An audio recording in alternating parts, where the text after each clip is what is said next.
अस्सलाम वालेकुम स्टूडेंट। आज जो मैं वीडियो लेकर आई हूँ वो कॉस्ट अकाउंटिंग की है। ये वही क्वेश्चन है जिसका हमने कल फीफो मेथड निकाला था। आज हम उसी क्वेश्चंस का जो है लीफो मेथड निकालेंगे कि लीफो मेथड जो है वो कैसे निकालते हैं। तो हम स्टार्ट करते हैं। यहाँ पे कुछ जो है मैंने पहले से ही यूनिट रेट अमाउंट जो है वो लिख के रखा हुआ है, क्योंकि फीफो मेथड जो मैंने कल सिखाया था आपको, तो 15 तारीख तक की जो परचेजिंग करी है इसने वहाँ यहाँ पे बैलेंस हुआ। बैलेंस की जगह पे लिख दिया हमने, इशू किया माल, उसी में से इशू कर दिया। ये फीफो मेथड वाला ही है अभी तक। उसके बाद जो है इसने परचेजिंग की, हमने परचेजिंग लिखी और उसी परचेजिंग को जो है हमने यहाँ पर जो है वो पेस्ट किया है। इससे पहले वही कि 450 यूनिट लिए थे इसने, 325 यूनिट दिए, तो उसको देने के बाद जो है इसके पास 125 यूनिट बचे। उसी अमाउंट में जब इन दोनों को मल्टीप्लाई किया तो इसका अमाउंट ही आया। ठीक है। इसके बाद उसने दोबारा परचेजिंग की है 250 यूनिट की 22.50 पैसा में, वो हमने दोबारा लिखा। जो हम परचेजिंग एक दफ़ा यहाँ पर करते हैं वो दोबारा यहाँ पर करते हैं, दोबारा लिखते हैं, फिर उसके बाद जो है लाइन को ड्रॉ करते हैं। मैंने यहाँ तक ये जो है पहले से ही लिख के इसलिए रखा हुआ है क्योंकि सेम यही सब कुछ मैंने कल फीफो मेथड में सिखाया है, तो उसमें जो है वो ज़्यादा डिटेलिंग से है। मैं वही चीज़ दोबारा जो है आपको डिटेलिंग से नहीं समझाऊंगी, इसलिए मैंने पहले से लिख के रखा है। अब इसके आगे का जो सॉल्व करना है वो लीफो मेथड से जो है वो कनेक्ट होगा, तो इसलिए मैं वो जो है ऑन द स्क्रीन आपके सामने करके दिखाऊँगी। अब यहाँ पे परचेजिंग तक हमने लिख लिया है, 15 तारीख की परचेजिंग तक जो है वो हमने लिख लिया है। ठीक है। इसके बाद है 18 तारीख का रिटर्न करना है। अब यहाँ पे जो रिटर्न करने का तरीका है ना वो डिफरेंट है। और कैसे डिफरेंट है कि यहाँ पे 18 तारीख को रिटर्न किया है 50 unit to the supplier. Okay, supplier ने जो है वो 50 यूनिट जो है रिटर्न किया है। मैंने आपको कल भी बताया था कि जब सप्लायर कोई चीज़ रिटर्न करता है तो वो कहाँ जाता है, परचेजिंग में।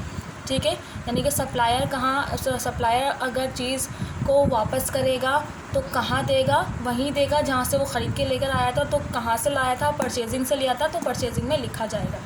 लेकिन यहाँ पे जो एक चीज़ जो नई है लीफो में वो क्या है कि देंगे कहाँ से। फीफो मेथड में हमने क्या किया था, फीफो मेथड ही होता है फर्स्ट इन फर्स्ट आउट, यानी कि पहले आइए पहले पाइए। तो फीफो मेथड में जो है हमने जब माल रिटर्न लिया था तो हमने अमाउंट कहाँ से निकाला था, जो दिया था। ठीक है। अभी भी हम इसी में से ही देंगे। मैं आपको बताती हूँ कि कैसे। जैसे हमने माल रिटर्न किया है 18 की, मैं डेट लिख देती हूँ।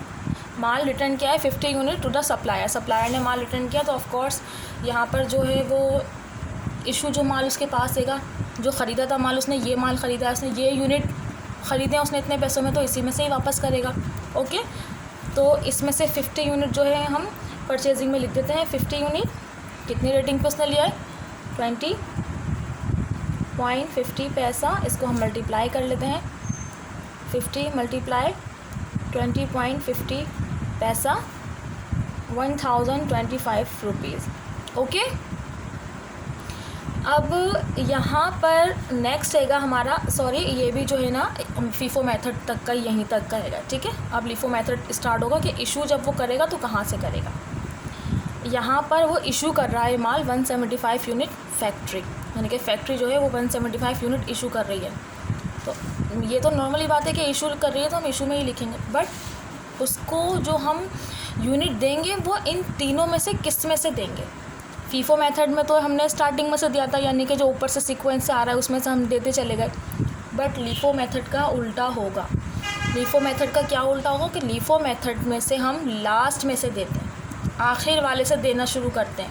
फीफो में हम ऊपर से दे रहे थे, लीफो में जो है हम नीचे से देना शुरू करेंगे। फॉर एग्जांपल मैं आपको मिसाल देती हूँ। मैंने कल आपको चीनी की बोरी वाली मिसाल दी थी, तो मैं वही मिसाल आपको देती हूँ। ये इसका जो मेथड है मतलब वो थोड़ा डिफरेंट है। कैसे, इसी में से मिसाल ले लेते हैं कि जैसे 125 चीनी की बोरी है। ठीक है। ये जो है वो फैक्ट्री में आई।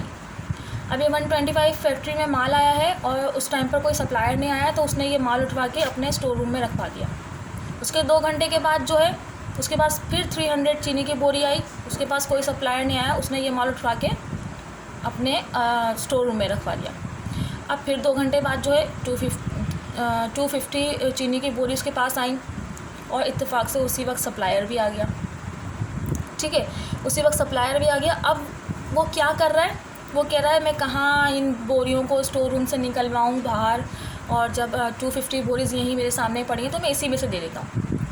समझ में आ रहा है आपको मेथड कि क्या है, कि जो आखिर में माल आया है और कोई सप्लायर आ गया तो वो उसी में से ही दे रहा है। तो लीफो मेथड ही यही है कि आखिर में जो बैलेंस उसके पास है ना, जो यूनिट उसके पास है, वो उसमें से इशू करेगा। आई होप आपको समझ में आ गया हो कि इसमें से हम माल देंगे। तो ये क्या कर रहा है, ये 175 यूनिट मांग रहा है, तो हम आखिर वाले में से देंगे। ठीक है, मैं डेट लिख देती हूँ 20, इशू किया है इसने 175 यूनिट। ठीक है, कितना है इसमें से दे रहा है, तो 22.50 पैसा। तो 175 मल्टीप्लाई 22.50, 3937.5। हम अगेन एक बार और कर लेते हैं मल्टीप्लाई, 175 मल्टीप्लाई 22.50, यस ओके। अब हमारे पास जो नेक्स्ट है वो फिर रिटर्न कर रहा है। ये नॉर्मली जैसे हमने फीफो में रिटर्न किया था, इसी बस यहाँ पर करेंगे कि रिटर्न कर रहा है कि 50 यूनिट्स जो है इसने रिटर्न किए हैं किसने, फैक्ट्री ने। तो मैं आपको पहले ही बता चुकी हूँ कि जब फैक्ट्री रिटर्न करेगी तो वो इशू में लिखा जाएगा। ठीक है, तो हम इसको इशू में लिखेंगे 50 यूनिट्स को, 50 हमने लिखा। बट अब यहाँ पे लिखा तो हमने इशू में ही है, जैसे फैक्ट्री ने माल रिटर्न किया है तो इशू में ही लिखा है हमने। बट यहाँ पे अमाउंट कौन सी आएगी, फीफो में तो वही किया था कि जो माल उसने दिया था, जिस रकम में से उसने माल दिया था उसी में से ही उसका रेट लिखा गया था। तो यहाँ पर ये जो आखिरी में दिया है उसने, जो यहाँ पर उसने अमाउंट में पैसे जिस अमाउंट पे जिस रेट पे उसने जो है माल दिया है, यूनिट दिया है, वही रकम यहाँ पे लिखी जाएगी। या जैसे कि उसने आखिरी जो है वो 250 यूनिट दिया था 22.50 पैसा में, तो जब माल जो है वो वापस करेगा ना तो वो भी इसी में से ही करेगा, आखिरी वाले में से ही करेगा। जिसमें से माल उसने आखिरी बार दिया है तो अमाउंट भी आखिरी वाले का ही लिखा जाएगा। ओके, यानी कि 22.50।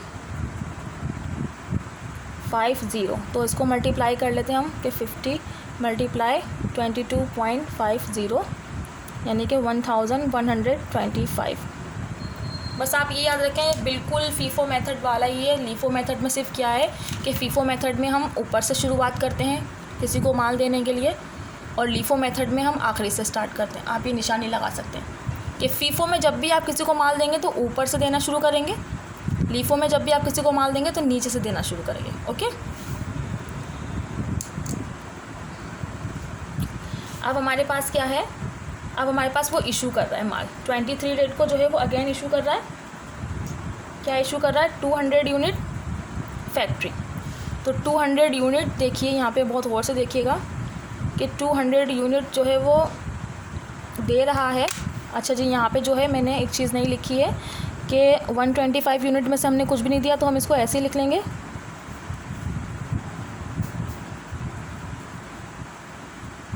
ठीक है, हमने इसको ऐसे लिख लिया।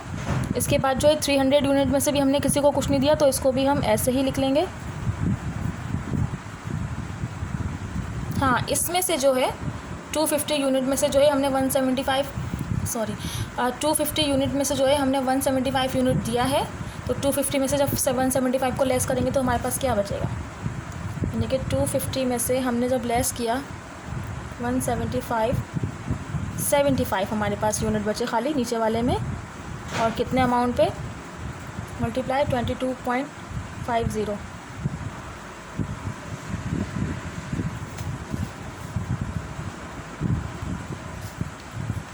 ओके, तो 75 यूनिट हमारे पास बचे। इस 250 यूनिट में से हमने 175 यूनिट दिया था, तो 75 हमारे पास यूनिट बचे। इसके बाद इसी रेट का है तो इसी रेट का लिखेंगे 22.50, और फिर इसको हम मल्टीप्लाई कर लेंगे कि 75 यूनिट हमारे पास कितने में, 22.50 equal to 1068.7.5।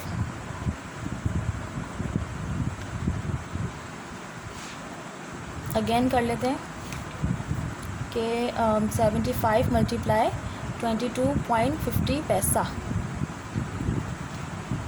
Yes 1687.5 rupees. Okay, अब हम यहाँ पे जो है इसको बंद कर देते हैं क्योंकि आगे कोई परचेजिंग नहीं है। ओके, हमारे पास आगे माल इशू हो रहा है, कितना 200 यूनिट फैक्ट्री से कर रहा है। तो यहाँ पे वही मैं बता चुकी हूँ आपको कि लास्ट से करेंगे, तो लास्ट में जो हमारे पास है 75 और हमें चाहिए 200, यानी कि आखिरी की जो बैलेंस है वो पूरा ही इशू में आ जाएगा। 75 यूनिट 22.50 1068 7.5। ओके, यानी कि ये बैलेंस पूरा ख़त्म हो गया और हमें चाहिए 200। हमने 75 यूनिट इशू की, यानी कि हम ऊपर से शुरू कर रहे हैं, तो 300 इसमें से देंगे। 300 में से हम इतना दें कि यहाँ पे 2 हो जाए, यानी कि 300 में से हम कितना दें, हमने 75 दिया हुआ है और हमें 200 चाहिए, यानी कि हमें 125 यूनिट और इसको देंगे। 300 में से जो है 125 यूनिट और देंगे। कितने रुपीज़, कितने पर यूनिट पे, 22 पे। इसको मल्टीप्लाई कर लेते हैं, 125 मल्टीप्लाई 22, 2750। ओके, हमारा यहाँ पे दोनों इशू का मतलब 200 यूनिट जो है हमने इशू कर दिए हैं। अब हम यहाँ पे जो है अपना ये कर लेते हैं। अच्छा, एक चीज़ जो है मैं आपको ऊपर बताना भूल गई हूँ, मैं यहाँ ये करते वक्त आपको बता देती हूँ तो ऊपर का आपको समझ में आ जाएगा कि जब हम बैलेंस में से मतलब बैलेंस में से जो है जब हम यूनिट को दे रहे हैं ना, तो लास्ट से दे रहे हैं लीफो में। बट जब आप सब कुछ देने के बाद जब दोबारा से नीचे लिखते हो ना, तो याद रखिएगा लिखा ऊपर से ही जाएगा। देखें, मैंने दिया नीचे से माल है, लेकिन मैं लिख ऊपर से ही रही हूँ 125 300। याद रखिएगा सिर्फ देने में जो है नीचे से नीचे से दिया जाएगा, बट लिखने में वही सीक्वेंस आएगा जैसे आता जा रहा है। इसको मत उल्टा कर दीजिएगा। ओके, तो 125 यूनिट में से हमने किसी को कुछ नहीं दिया, 125 यूनिट एज इट इज़ वैसे ही रहेगा। 300 यूनिट में से जो है हमने 125 यूनिट दिए हैं, तो हम निकाल लेते हैं। 300 यूनिट में से जो है हमने 125 यूनिट दिए हैं, तो हमारे पास बचे 175 यूनिट। ठीक है, और 175 यूनिट का जो है कितना है, 22 मल्टीप्लाई 22, कितने रुपये हमारे पास आए, 3850 रुपीज़। तो हमारा लीफो मेथड जो है वो कंप्लीट हो गया है। ठीक है, हमारा लीफो मेथड कंप्लीट हो गया। इसको यहाँ पे ये कंप्लीट हो गया हैगा। इसका आंसर जो है मेंशन कर रही हूँ मैं, करते नहीं है बट मैं मेंशन कर रही हूँ कि इसको हम प्लस कर लेंगे 2562.5 6412.5 और यही इसका आंसर आ रहा है। मतलब बुक में अगर आंसर दिया हुआ है तो हम प्लस कर लेंगे आखिर में कि आंसर सही है या नहीं। तो आंसर हमारा सही आ रहा है, इसका मतलब हमने जो मेथड किया है वो सही किया है। तो आई होप कि आपको लीफो मेथड भी बहुत अच्छे से समझ में आ गया हो। अब मैं जो हूँ वो आपसे इजाज़त चाहूँगी। एंड ये आज की मेरी लास्ट वीडियो है वो इसलिए क्योंकि मैं आफ्टर 4 डेज़ जो है वीडियो अपलोड करूँगी बिकॉज़ ऑफ हमारी ईद है, हमारी ईद आ रही है, तो उनकी तैयारियों में लगे हुए हैं, तो बहुत बिज़ी होंगे। तो आफ्टर 4 डेज़ बाद जो है मैं वीडियो अपलोड करूँगी। तब तक के लिए इजाज़त दीजिए। एंड मेरी वीडियो अगर पसंद आए तो लाइक शेयर एंड सब्सक्राइब ज़रूर कीजिएगा। And thank you for watching.